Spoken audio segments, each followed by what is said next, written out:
काकी की memorial service के लिए इकट्ठा हुए हैं। और परसों गीता का फोन आया था मिनी के ऊपर के मनीष को बोलना कि थोड़ा वचन दे। मेमोरियल पर बोलना बहुत मेरे हिसाब से बहुत कठिन है कि हम क्या बोले, पर मैं आपको एक बताना चाहता हूँ बाइबल के हिसाब से ही थोड़ा सा कि इंसान सबसे ज्यादा किस चीज से डरता है? ये बोले कि छिपकली है? किससे डरता है? कोई इंसान ऐसा नहीं है कि जो नहीं डरता उस चीज से, मौत से। बराबर, हर इंसान मौत से डरता है। पर अभी हमने गाना क्या गाया? अभी हमने गाना क्या गाया कि स्वर्ग में मारो मुकाम। तो फिर क्यों डरते हैं? पौलुस क्या लिखता है अपनी पुस्तक के अंदर, फिलिप्पी 2:1 के अंदर, कि जीना मेरे लिए मसीह और मर जाना लाभ है। जब मर जाना हमारे लिए लाभ है तो फिर मौत से हम डरते ही क्यों है? मौत से हम डरते ही क्यों है? मैं अभी अगर गीता को बोलूं तेरे घर के सब बर्तन फेंक दे, वो फेंकेगी? हाँ? और वही अगर मैं कहूं कि ये बर्तन फेंक दे, मैं तेरे को सोने के बर्तन देता तो तुरंत उठा के फेंकेगी। तो हर क्रिश्चियन इंसान को, हर मसीही को ये मालूम होना चाहिए कि मेरा स्वर्ग में सोने के बर्तन है। आमीन। वहां पर सब चीजें सोने की है। यहाँ तो हम पत्थर, पीतल, तांबा, चांदी वो यूज करते हैं। फिर हम मौत से क्यों डरते हैं? हमें मौत से नहीं डरना चाहिए। क्यों?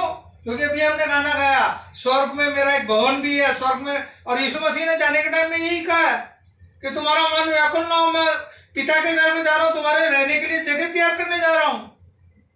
फिर भी हम मौत से डरते हैं। आज मौत से डरने की जरूरत नहीं है हमें। जब पहली आत्मिक मौत फल खाने से आई थी तो प्रभु यीशु मसीह ने क्रूस के ऊपर उस मौत को हरा दिया है। अभी हम लोग मसीह लोग आत्मिक मौत नहीं मरते हैं। सांसारिक मौत है, उसको भी प्रभु आएगा, हराएगा। पर हमारा मुकाम जब स्वर्ग में, हम क्यों डरते हैं? आइए मेरे लिए साथ में आज जो शास्त्र पाठ पढ़ने का है वो अय्यूब की पुस्तक, सब लोग निकालेंगे अय्यूब की पुस्तक, जिसके पास बाइबल है। अय्यूब की पुस्तक, उसका 14वां अध्याय,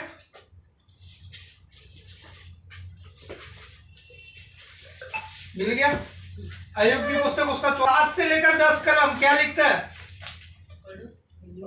कोई एक जन पढ़ो जोर। કેમ કે જો ઝાડ કાપી નાખવામાં આવે તો તે ફરી ફૂટશે એવી આશા રહે છે અને તેની કુમળી ડાળીઓનો અંત આવશે નહીં.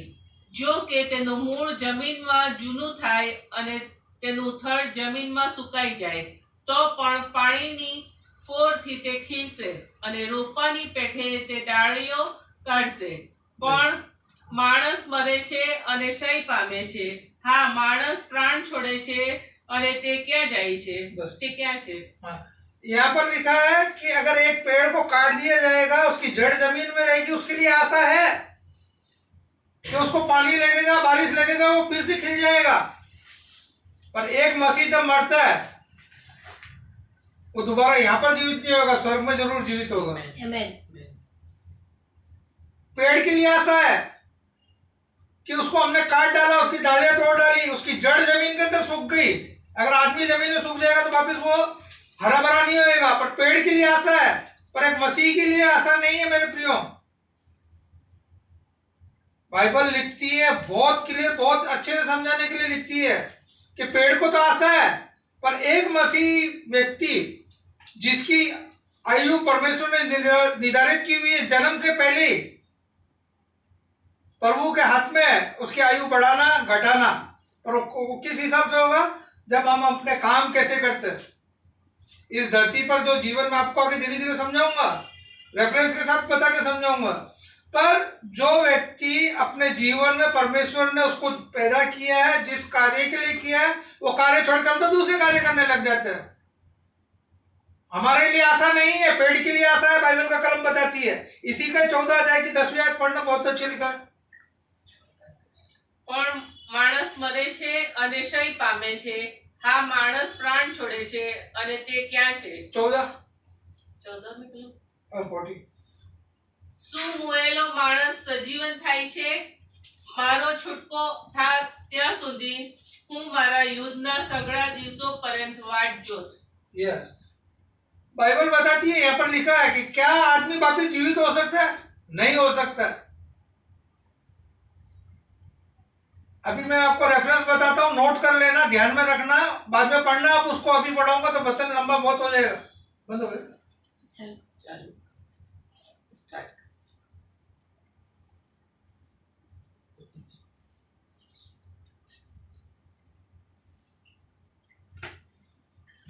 यशायाह नबी की पुस्तक जब हम पढ़ते हैं, उसका 38वां अध्याय में एक राजा है हिजकिय्याह. यशायाह नबी को परमेश्वर उसके पास में भेजता है और कहता है, जा इस राजा को बोल, तेरे दिन पृथ्वी पर के पूरे हो गए. तेरे को जो वसीयत बनानी है, जिसको देना है, पढ़ना घर पे बाद में आराम से, जो जिसको देना है तू कर ले, तेरे दिन पूरे हो गए. वो क्या करता है? वो परमेश्वर दीवार की तरफ मुंह करके परमेश्वर से प्रार्थना करता है कि परमेश्वर मेरे से गलती होगी. जो भी XYZ प्रार्थना करता है, प्रभु उसकी प्रार्थना सुनता है. यशायाह को वापस भेजता है, यशायाह नबी को वापस भेजता है और कहता है कि जा, तेरी 15 साल मैंने उम्र बढ़ा दी.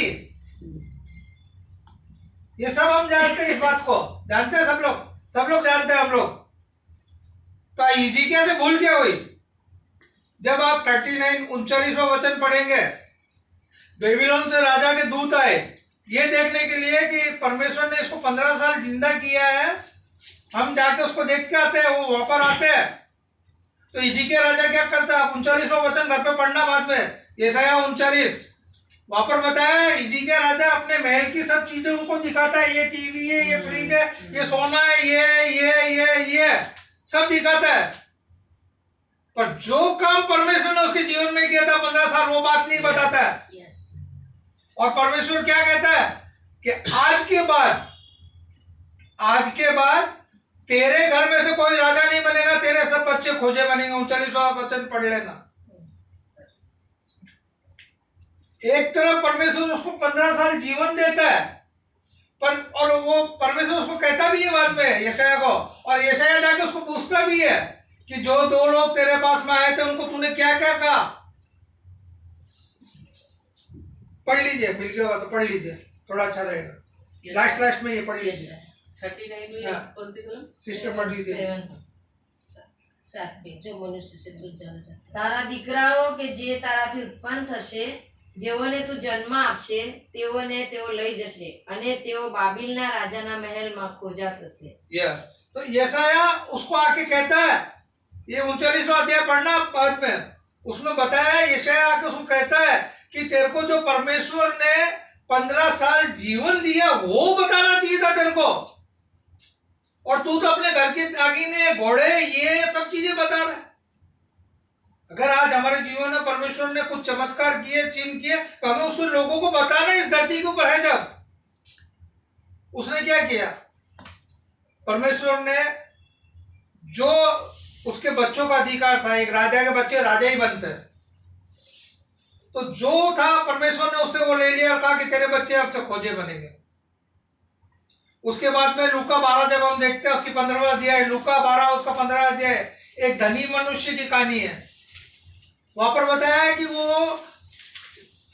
उसके इतना अनाज होता है कि वो बोलता है कि अब मैं छोटी छोटी कोठरियों को तोड़ के मैं बड़े बड़े वो कर दूंगा.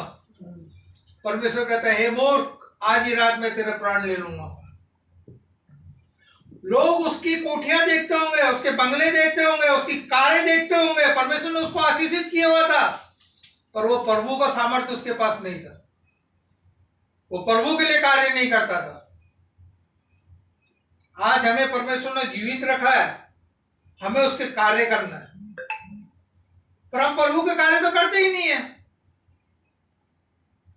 बाइबल बताती है, लूका 12 आप पढ़ना उसकी स्टोरी को, वहां पर लिखा है कि प्रभु कहते हैं, हे मूर्ख, आज ही रात में तेरा प्राण ले लूंगा.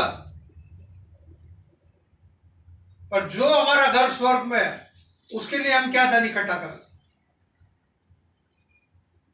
हम जो धन इकट्ठा कर रहे हैं पृथ्वी के लिए इकट्ठा करते हैं. ऐसा नहीं बोलो मत करो, पर स्वर्ग के लिए हम लोग क्या धन इकट्ठा कर रहे हैं? जिस दिन हमने अभी गाना गाया स्वर्ग में मेरा मुकाम, जिस दिन हम स्वर्ग में जाएंगे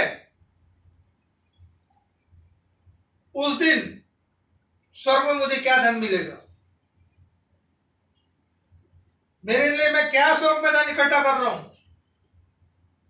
एक और पढ़िए मेरे लिए मरकुस 15 अध्याय, मरकुस की पुस्तक 15 अध्याय उसकी 21वीं कलम। मरकुस 15 21। हाँ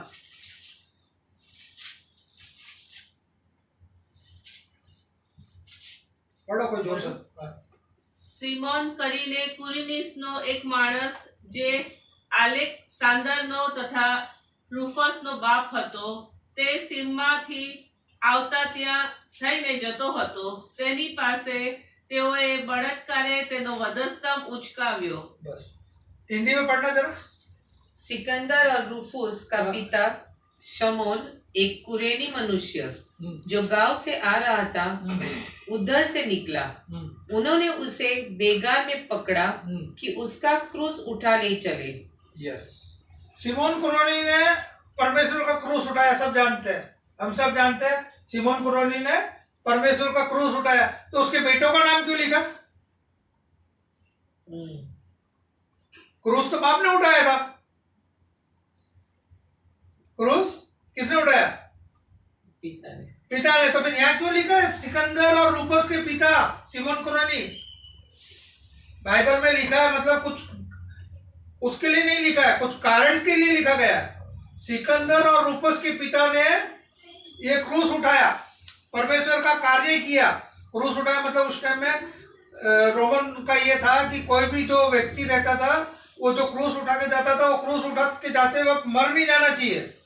अगर मर जाएगा तो रोमी सैनिकों को बहुत बड़ी तकलीफ हो जाती थी।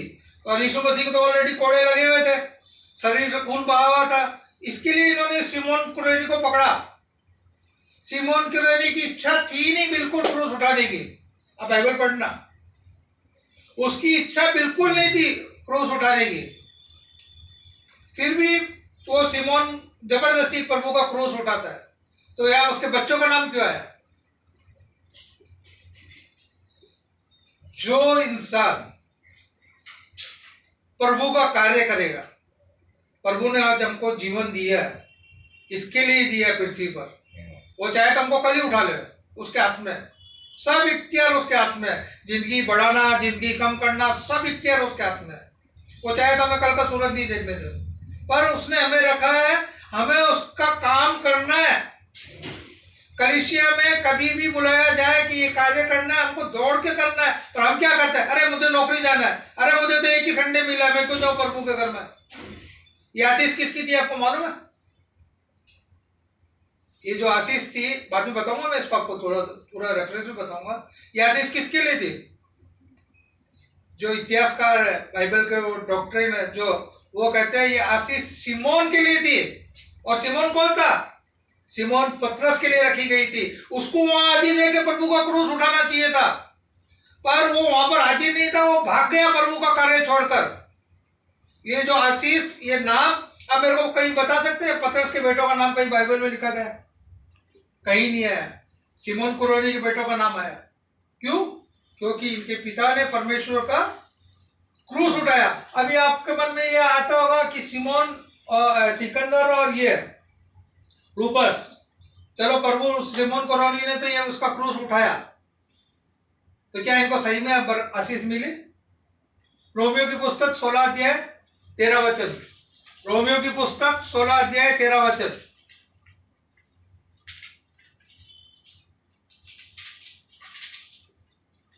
हिंदी में बोलो। हाँ, हिंदी में पढ़ो, गुजराती में पढ़ो, दोनों में पढ़ो चलेगा। रूफुस को जो प्रभु में चुना हुआ है और उसकी माता को जो मेरी भी माता है, दोनों को नमस्कार। बस गुजराती। પ્રભુમાં પસંદ કરેલા રૂપસને અને તેની તથા મારી માને સલામ કહેજો। रूपस किसका नाम है? किसका नाम है? रूपस किसका नाम है? सिमोन कुरेनी का બેટા कुरेनी का बेटा। बेटा था। सिमोन कुरेनी ने प्रभु का कार्य किया, प्रभु का क्रूस उठाया, उसकी आशीष किसको मिली? उसके बेटे को। उसके बेटे को मिलेगा। अभी आप बोलोगे रूपस का नाम आ गया, सिकंदर किधर है? प्रेरित का काम 19 अध्याय।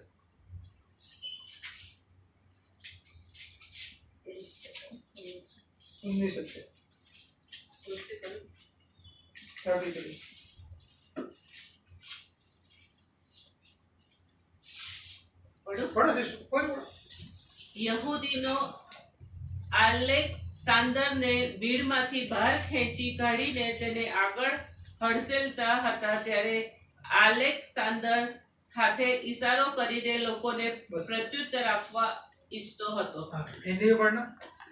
तब उन्होंने सिकंदर को, जिसे यहूदियों ने खड़ा किया था, भीड़ में से आगे बढ़ाया।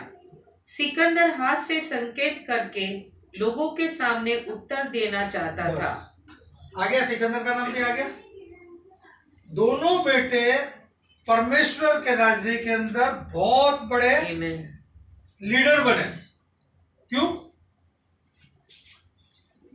क्योंकि उनके बाप ने परमेश्वर का वर्धस्तंभ उठाया। आज अगर आपको और मेरे को कभी भी चर्च में कोई भी जिम्मेदारी मिलती है, उसे हमें भागना नहीं है।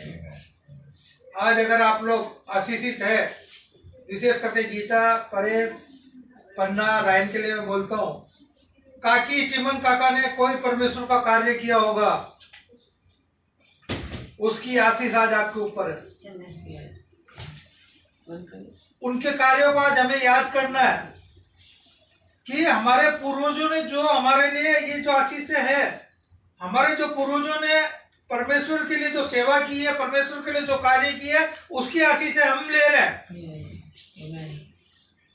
पर क्या हम आने वाली पीढ़ी को, रायन को, राजा को, पल को, बाबू को, क्या हम आशीष दे के जा रहे हैं? ये बहुत बड़ा क्वेश्चन मार्क है आज की रात में। मृत्यु से तो हम सब डरते हैं, पर आज मृत्यु से हमें डरने की जरूरत नहीं है। क्रूस के ऊपर परमेश्वर ने मृत्यु को हरा दिया है और हमारा मुकाम आकाश के अंदर ऑलरेडी है। हमें अच्छे से अच्छा घर मिलेगा, अच्छे से अच्छी सब चीजें मिलेगी। पर क्या मेरे कार्य आज ऐसे हैं कि मैं आने वाली पीढ़ी को आशीषित करके जा रहा हूं? हमें जो भी जिम्मेदारी मिलती है चर्च में, चाहे झाड़ू लगाने की मिले, कोई भी जिम्मेदारी मिले, हमें उसे अच्छे से निभानी है। ये जिम्मेदारी पतरस की थी, पर वो हर चीज में उतावला था, हर चीज में उतावला था, वो हर कार्य करने में उतावला था। फिर यहाँ क्यों भाग गया? ये आशीष सिमोन के लिए रखी गई थी, पतरस के लिए रखी गई थी, उसके बेटों के लिए रखी गई थी, पर प्रभु ने दूसरे सिमोन को खड़ा कर दिया। आज प्रभु मुझे कोई चर्च के अंदर कार्य देता है, अगर मैं उसके लिए आनाकानी करता हूं, तो प्रभु मेरी जगह दूसरे मनीष को खड़ा कर देगा और जो आशीष मेरे लिए थी वो मुझे नहीं देकर उसको मिल जाएगी। प्रभु का वचन आज शाम को हमसे यही बातें कर रहा है कि मैंने तुमको जीवन दिया है, जब तक तुम पृथ्वी पर हो, तुम्हारे नथुनों के अंदर मेरा श्वास फूका हुआ है।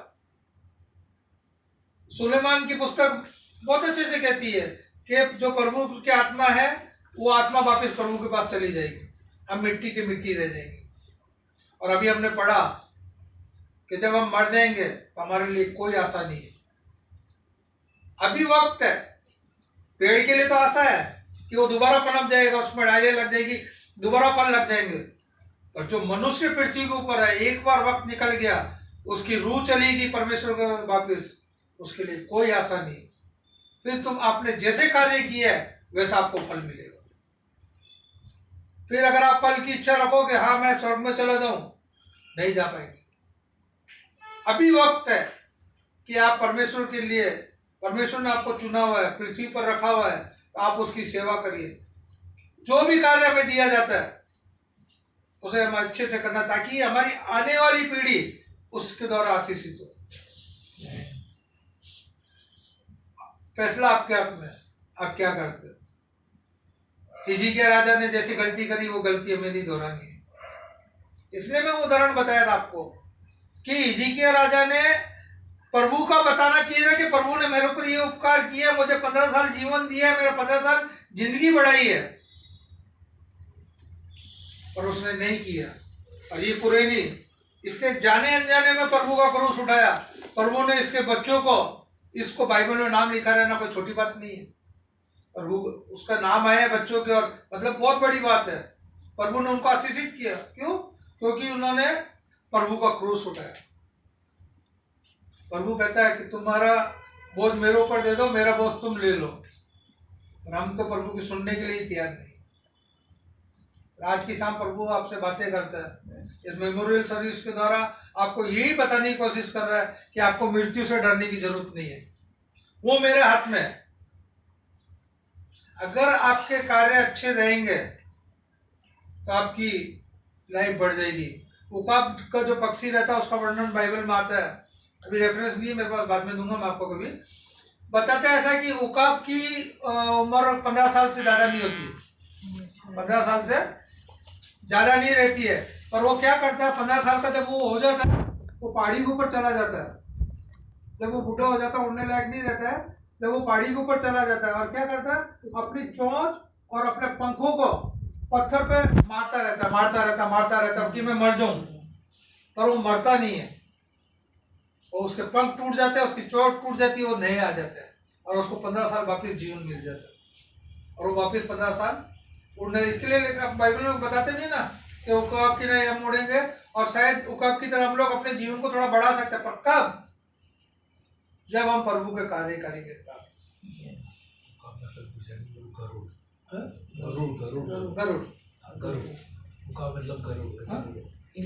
उकाब मतलब गरुड़। गुजराती जयेश भाई ने बताया गरुड़। तो उसको 15 साल जिंदगी मिल जाती है। तो हम तो प्रभु के हाथ की रचना है। जब हम प्रभु के कार्य करेंगे, प्रभु के कार्य करने से हमारी जिंदगी शायद प्रभु बढ़ा सकता है, 80 से 100 साल भी कर सकता है, पर उसके साथ साथ हमारे आने वाली पीढ़ी को भी आशीषित करता है। उसके द्वारा उनको भी आशीष मिलती है। मैं आपको इतना ही कहकर समाप्त करने की वो करूंगा कि हम प्रभु के कार्य के लिए कभी भी मना ना करें। मुझे नौकरी जाना है, मेरे पास टाइम नहीं है। प्रभु का कार्य, कभी भी कोई भी आपको बोलता है कि प्रभु का ये कार्य करना, आपको खड़े हो जाना। प्रभु आपको आशीषित देंगे। आइए प्रार्थना करें। पिता